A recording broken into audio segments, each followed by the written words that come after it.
한국 팬들은 난리가 나고 뒷목을 잡고 쓰러질 판인데 정몽규는 딴 세상에 살고 있습니다. 귀 닫고 입 닫고 마이웨이 행보를 지속하며 분노를 유발시키고 있는데요. 정몽규 대한축구협회장이 2024년 파리올림픽이 진행 중인 프랑스 파리에서 잔니 인판티노 국제축구연맹 피파 회장의 자서전을 전달했습니다.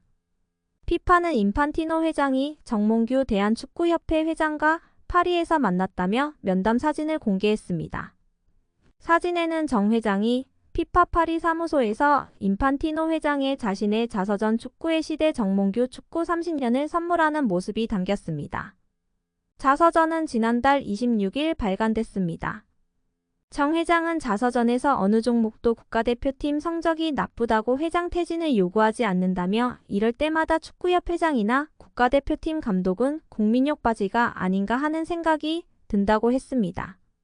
축협회장으로서의 업적에 대해 10점 만점에 8점이라고 자평해 36년 만에 올림픽 본선 진출에 실패한 상황과 홍명보 대표팀 감독 선임 논란 등이 맞물려 비판이 일기도 했습니다.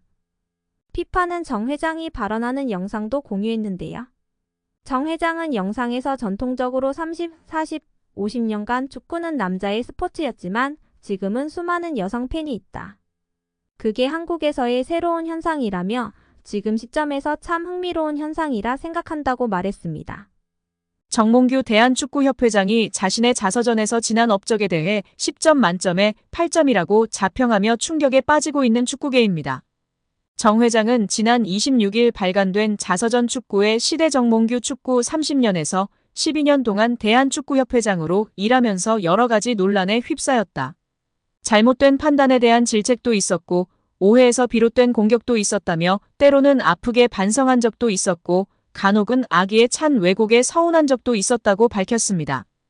정 회장은 축구협회장에게 필요한 덕목은 높은 수준의 역량과 도덕성 외 인내심과 참을성이라며 월드컵이나 아시안컵 등 주요 대회에서 대표팀이 부진하면 온 국민의 원성을 들어야 하기 때문이라고 토로했습니다.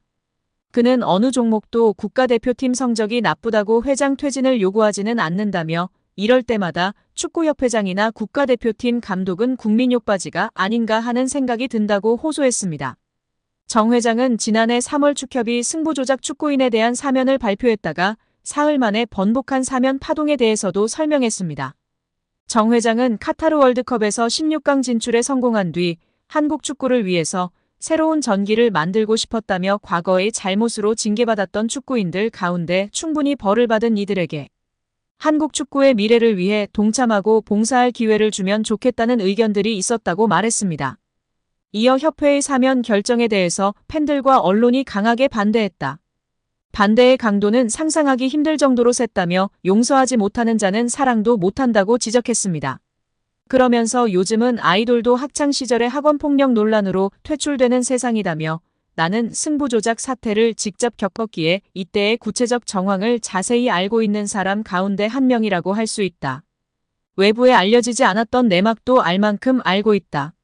이런 사건의 성격상 완전한 적발과 척결은 있기 힘들다고 주장했습니다.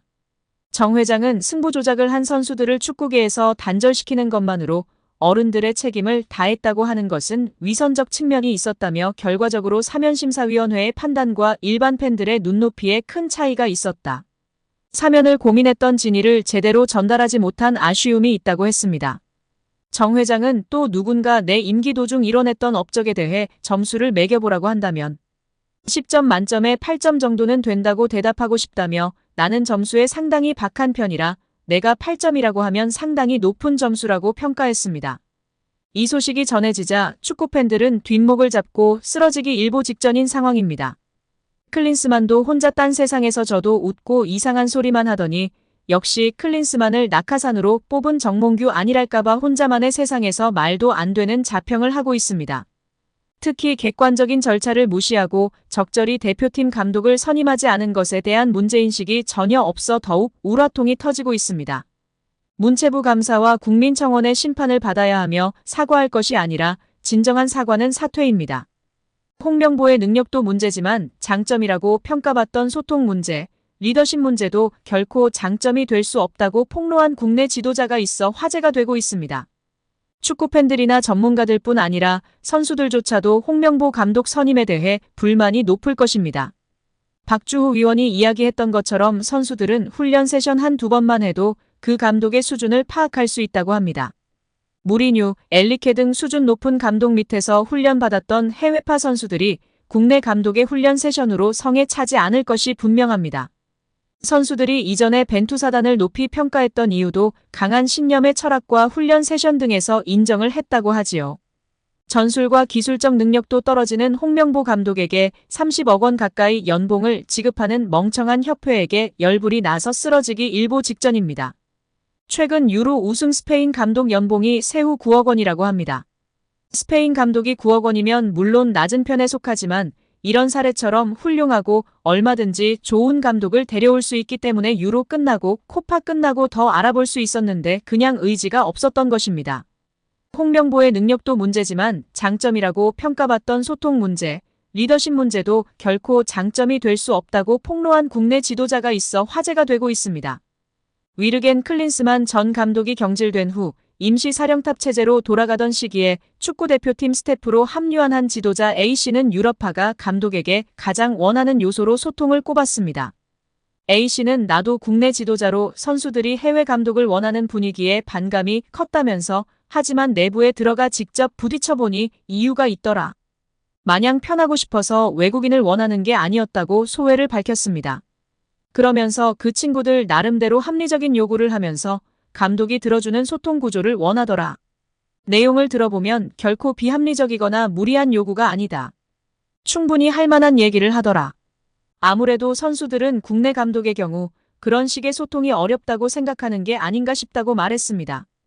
축구대표팀은 유럽파 전성시대에 접어들었습니다. 캡틴 손흥민을 필두로 이강인, 김민재, 황희찬, 이재성 등 빅리그에서 활약하는 선수가 팀의 중심으로 자리 잡은 지 오래입니다. 이들은 선진적인 훈련과 전술, 유럽식 소통 방식에 익숙한 선수들입니다. 대놓고 말은 못해도 외국인 지도자를 선호하는 것도 이 때문입니다. 수직적인 스타일의 한국 감독과 보이지 않는 벽이 존재할 수밖에 없습니다. 한국 지도자는 여전히 상명하복식 지도에 익숙한 게 사실입니다. 대표팀 지휘봉을 잡은 홍 감독은 전형적인 카리스마형 리더입니다. 현역 시절의 아우라와 지도자로 성과, 선수단을 장악하는 리더십이 장점으로 꼽힙니다.